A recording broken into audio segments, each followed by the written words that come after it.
So this unit that we're talking about is how do societies experience rapid change? The subtext of that is Canada, a changing nation, empire, war, and wheat. So today we're going to focus on the key concept of growth. And we're going to examine that through the first part of this unit, which is on Chapter 7, Growth and Change. So if everyone's having a look at page 138, 139, you'll see the pictures there on 138, 139 that show how Canada is very much a changing place. When we consider that most Canadians once upon a time lived on farms and had agriculture as their main source of income and their main source of business and their main source of living, and that was very much the culture. Towards the end of the 1800s and now into the 1900s, more and more Canadians are choosing to live in cities and work in factories. And the pictures that you see on 138 and 139 show that growth coming together, the railroads, factories that are building mechanized goods, mass-produced, and of course the houses that were put up in and around those factories to accommodate workers and have them live close to where it is they were working. If we quickly look ahead to page 145, we can see,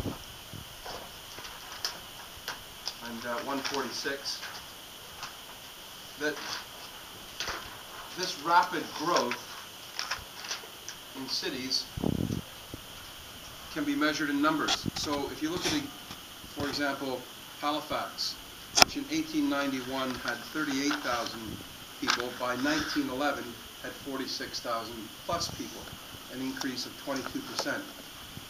That's significant enough, but if you examine Montreal, which had a population of 219,616,000 versus in 1911 528,000 people, an increase of 140%, and that's not surprisingly given that Montreal was in fact very much an industrial base, but it's becoming even more so.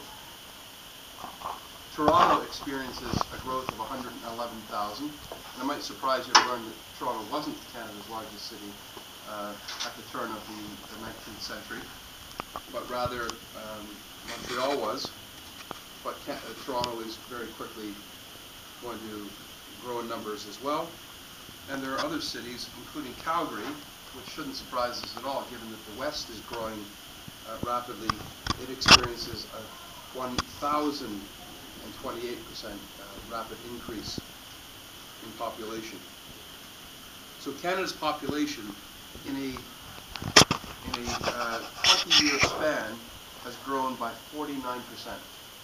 So it's effectively half its size in a 20-year span. That's rapid growth. And where are these people living? They're living in cities. They're working in cities. They're working in factories. And that changes dramatically how people live, how people work, and how that workplace is regulated. Because it's very unregulated, it's a new thing. There are very few rules, very few laws in and around it. We have children working there. We have women working at a very different rate than that of men.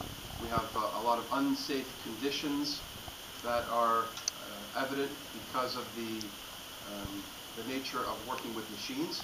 When you've got hands working into mechanized machines, people can get injured very, very easily. Who compensates for that? To what degree are they compensated?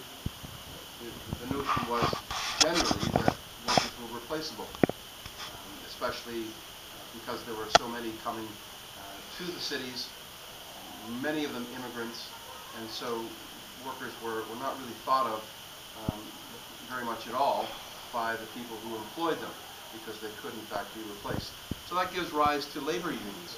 Labor unions are simply unions or organizations of people that protect workers.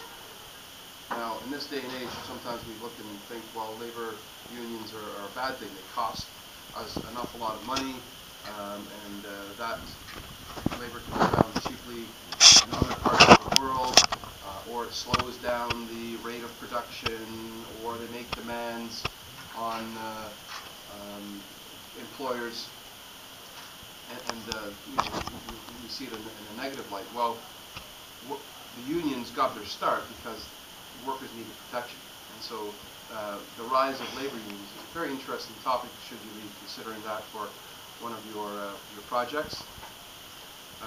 That links very easily to the modern protests and strikes that have occurred, including here in Ontario in this past year and in this current year with teachers, teacher unions.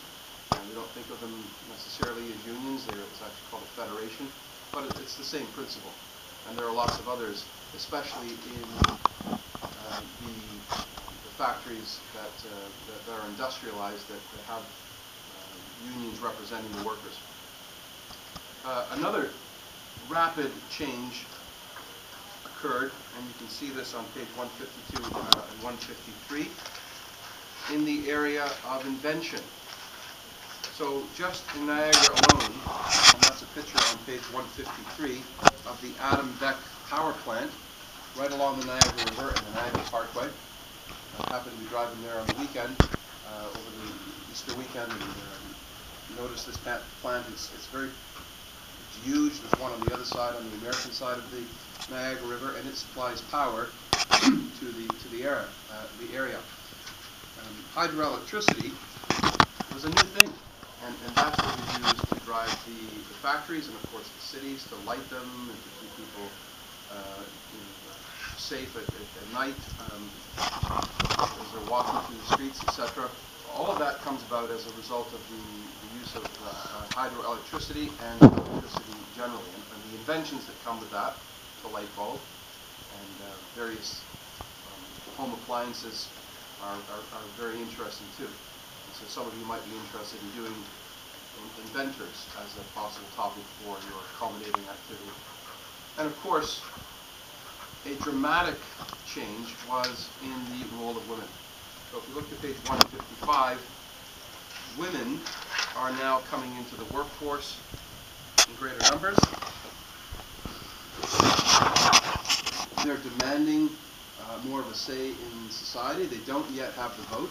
They don't have much political power. And so the rapid change that takes place in the 20 years, if you start the 1900s, we'll see women eventually get the vote and eventually have a say in politics and the factory and the household and in society.